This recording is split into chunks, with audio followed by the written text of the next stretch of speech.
Over the last 3 years, the Detroit Lions have proven to be visionaries when being able to get out in front of the curveball on certain things in the NFL. But after yesterday's show of all the contracts that were signed, the Detroit Lions have now been proven as geniuses, and we're going to talk about it. So stay tuned. What are we? What makes us what we are and what we're going to be? It's grit. It's what we started with last year, guys. Doesn't matter if you have one ass cheek and 3 toes. I will beat your ass. Can definitely compete with the big dogs. 10, 5, end zone, touchdown, Detroit Lions. You guys are unbelievable, man. I'm telling you. We are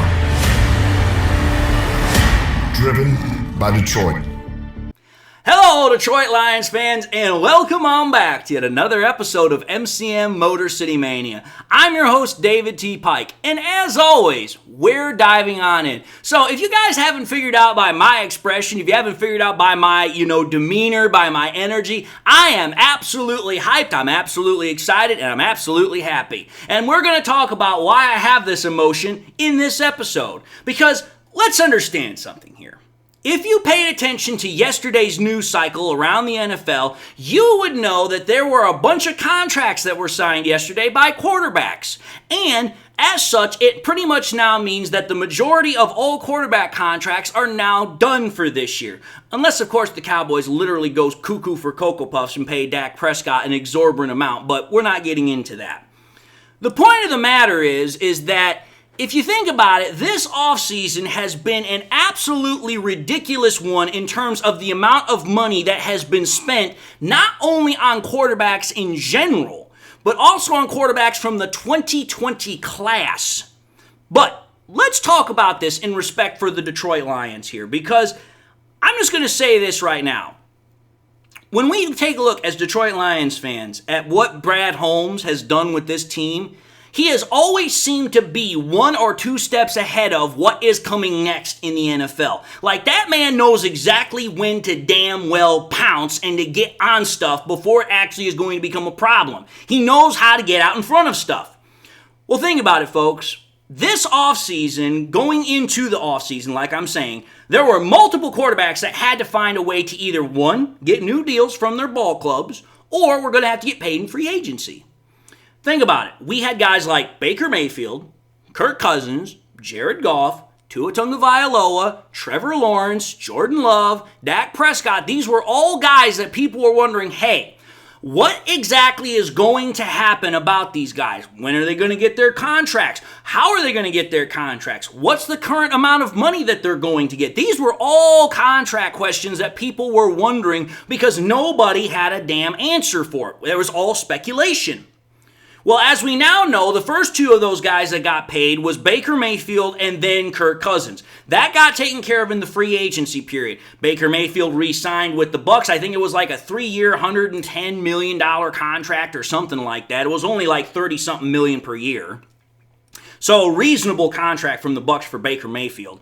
And then Kirk Cousins signed with the Falcons for like $40 million a year on 4-year, $160 million overall contract. So again, a reasonable contract for his services.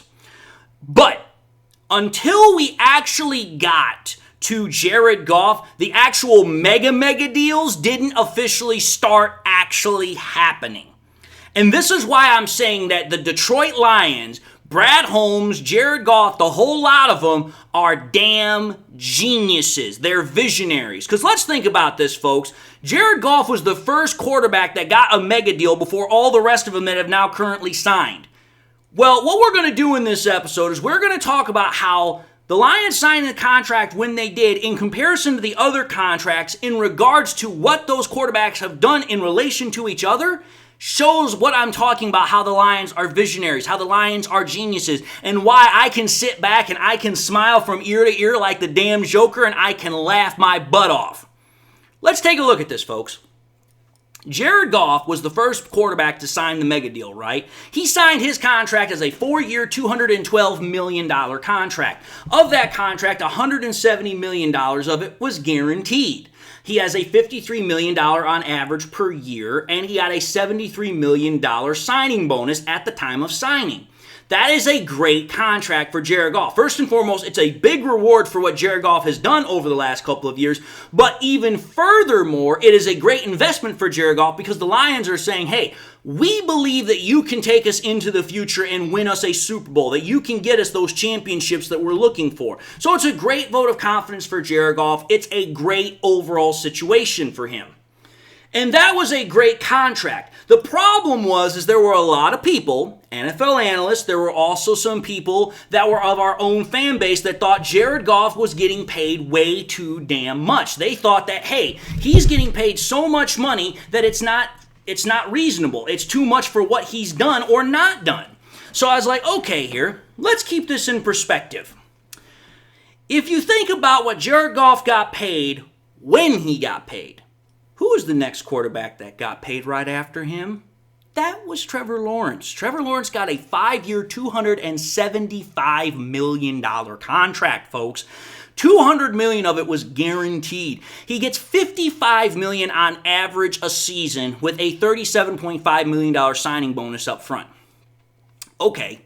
Who was after him? That would be Tua Tagovailoa. Tua Tagovailoa's contract was a 4-year, $212.4 million contract, $167 of it guaranteed at signing, with $53.1 million on average. As of the moment, we don't know what signing bonus he got, but those are most of the contract details.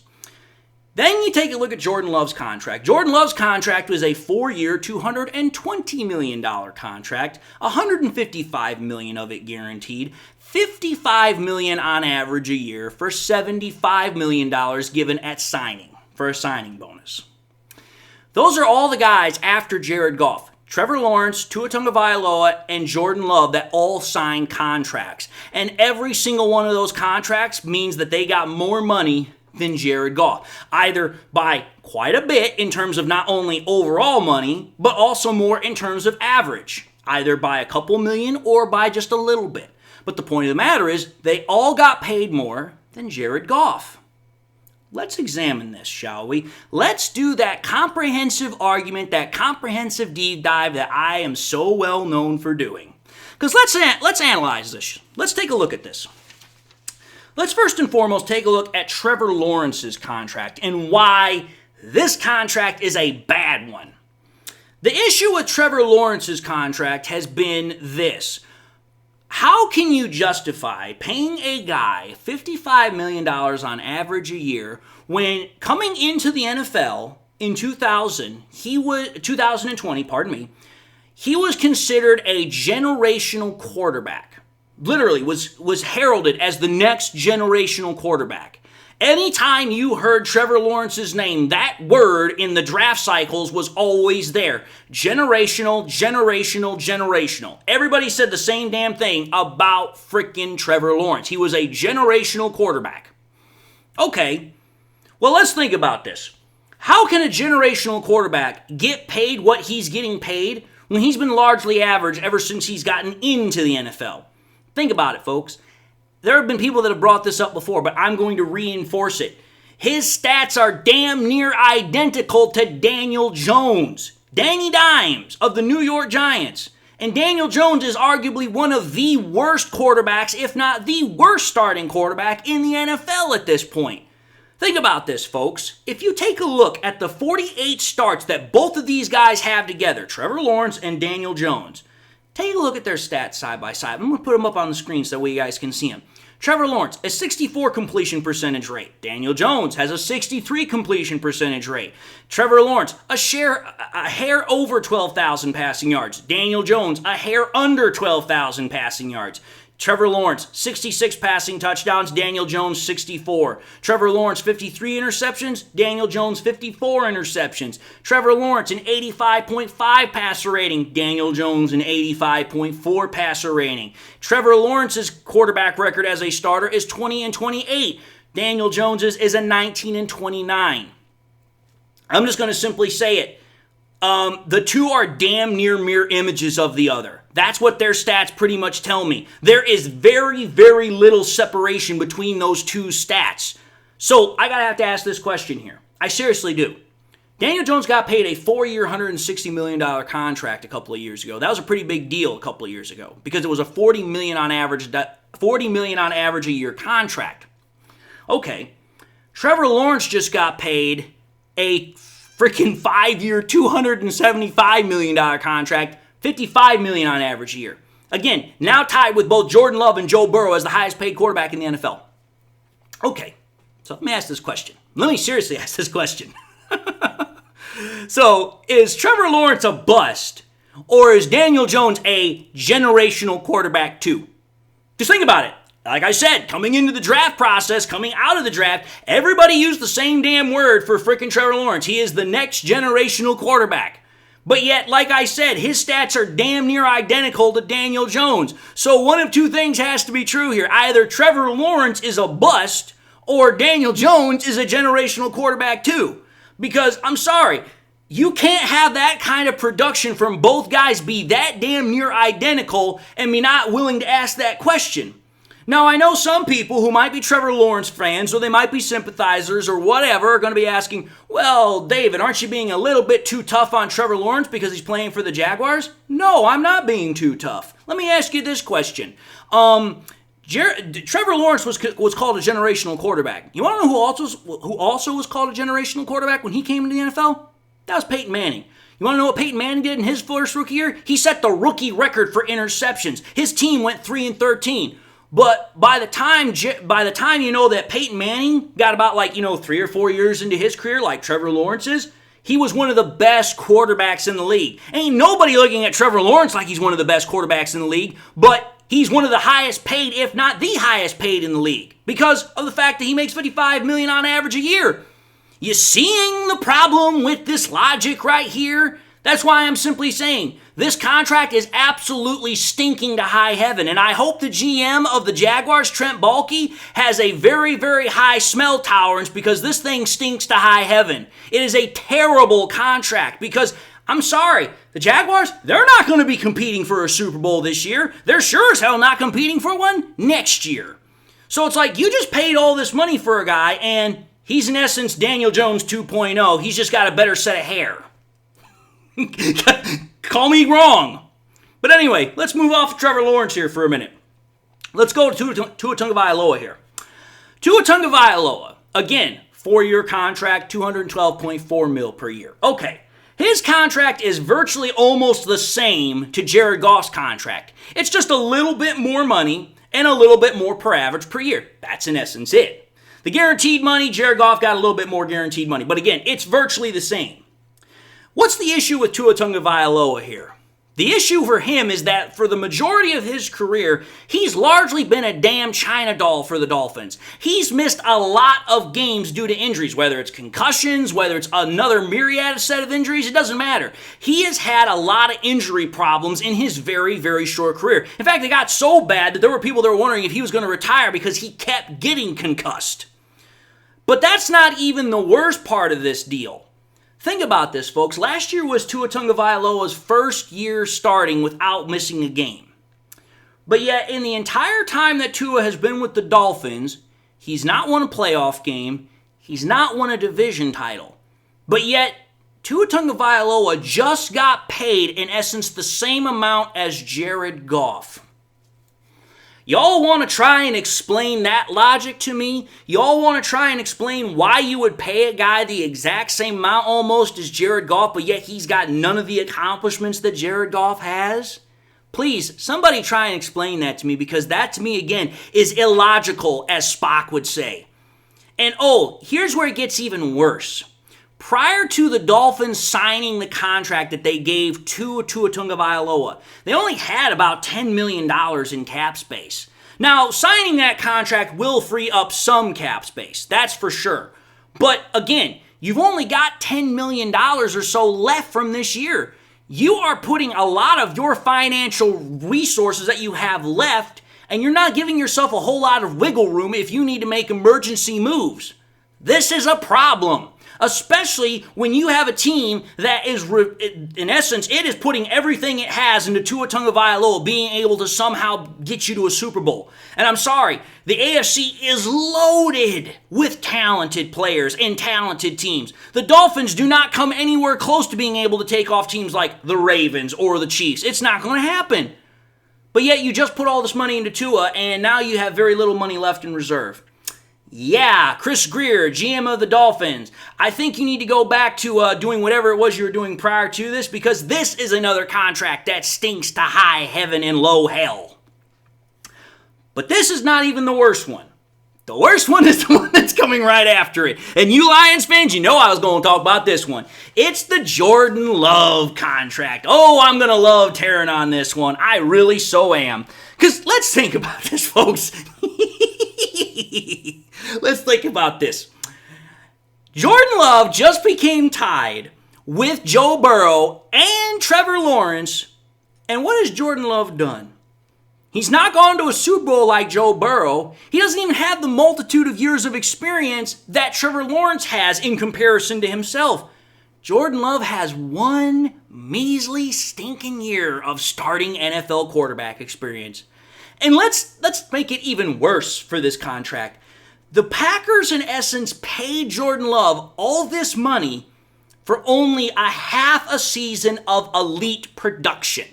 That's it.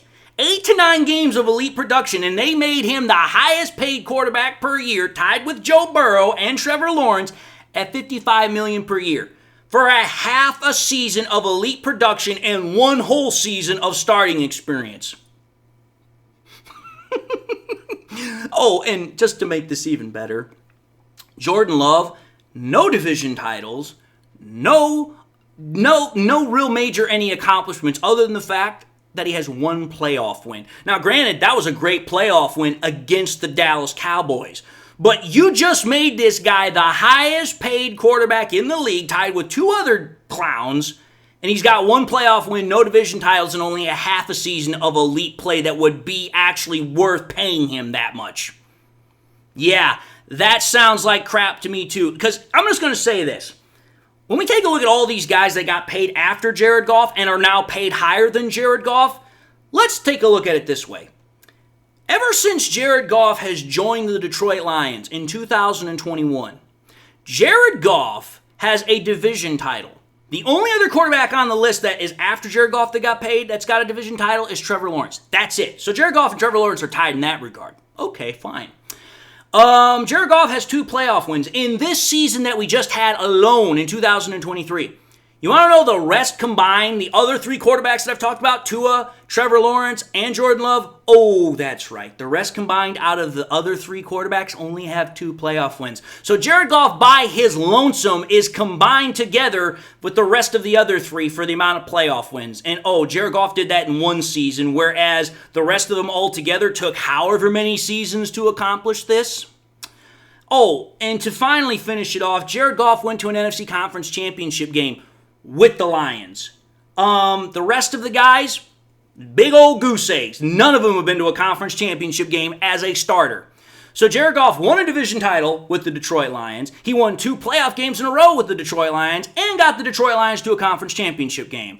And the rest of them either are tied with Jared Goff's accomplishments in one season or have literally nothing to show for it.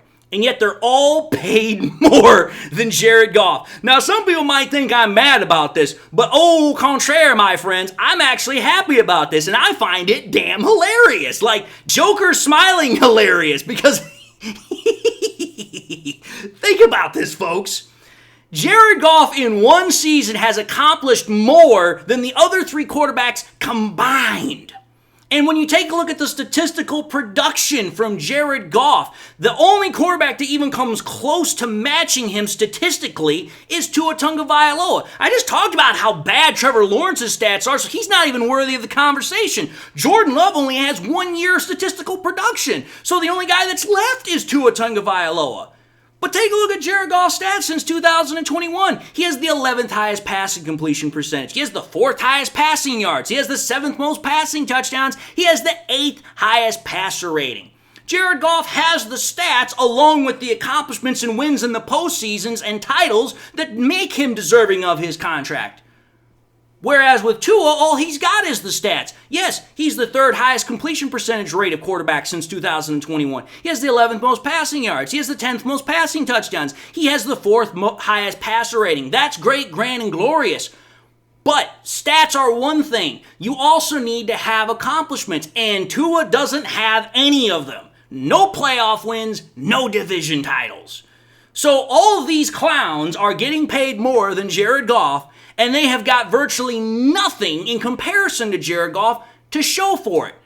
And even if we're not talking about what Jared Goff has accomplished with the Lions, Jared Goff, out of all the three guys that got paid after him and more than him, he's the only one that's been to a Super Bowl. Trevor Lawrence, never been to a Super Bowl. Tua Tagovailoa, never been to a Super Bowl. Jordan Love, never been to a Super Bowl. That's what I'm talking about here. This is downright hilarious. I'm telling you this right now. If I were to go step out on the street and I was to talk to somebody who didn't know a damn thing about football, and I was to ask them, let me ask you something. If you were to be asked or told that you were going to pay a guy $250 million or more to play quarterback in the NFL, and they have done virtually nothing to earn it in terms of wins in the postseasons or anything else, would you think that's a good deal? I'd be willing to bet my bottom dollar that 99.9% of people would say absolutely not. There is no way in hell I would do that. Because by all logic, it makes no sense.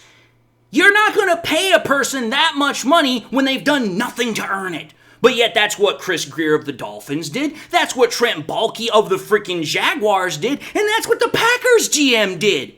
They, in essence, paid all these guys, and they've done very little, if nothing, to earn it. They are putting everything on faith. And I'm telling you this right now, that is a very scary proposition to be in when you are talking this much damn money. And when to finally end this whole thing off, this is again why I'm saying the Lions are geniuses. Because not only did the Lions make a smart move signing Jared Goff where they did, and when they did, because of what he's accomplished in relation to all the others, but think about this, folks.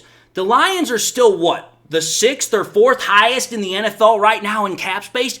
And oh, that's right. They signed all 3 of their top NFL offensive starters in Jared Goff, Penei Sewell, and Amon-Ra St. Brown. All of these other teams, they have not factored in all that stuff yet, save maybe the Jaguars. The freaking Packers, they have not factored in their cap hits from this contract or from the defensive tackle guy that they just signed. Then, like I said with the Dolphins, they only have $10 million left. They haven't factored in what this is going to do to their cap space. That's what I'm trying to say here. This proves without a shadow of a doubt the genius, the visionary capabilities that GM Brad Holmes has for the Detroit Lions. And that's why I can sit here, I can smile from ear to ear, and I can laugh my butt off. And I am just barrel laughing.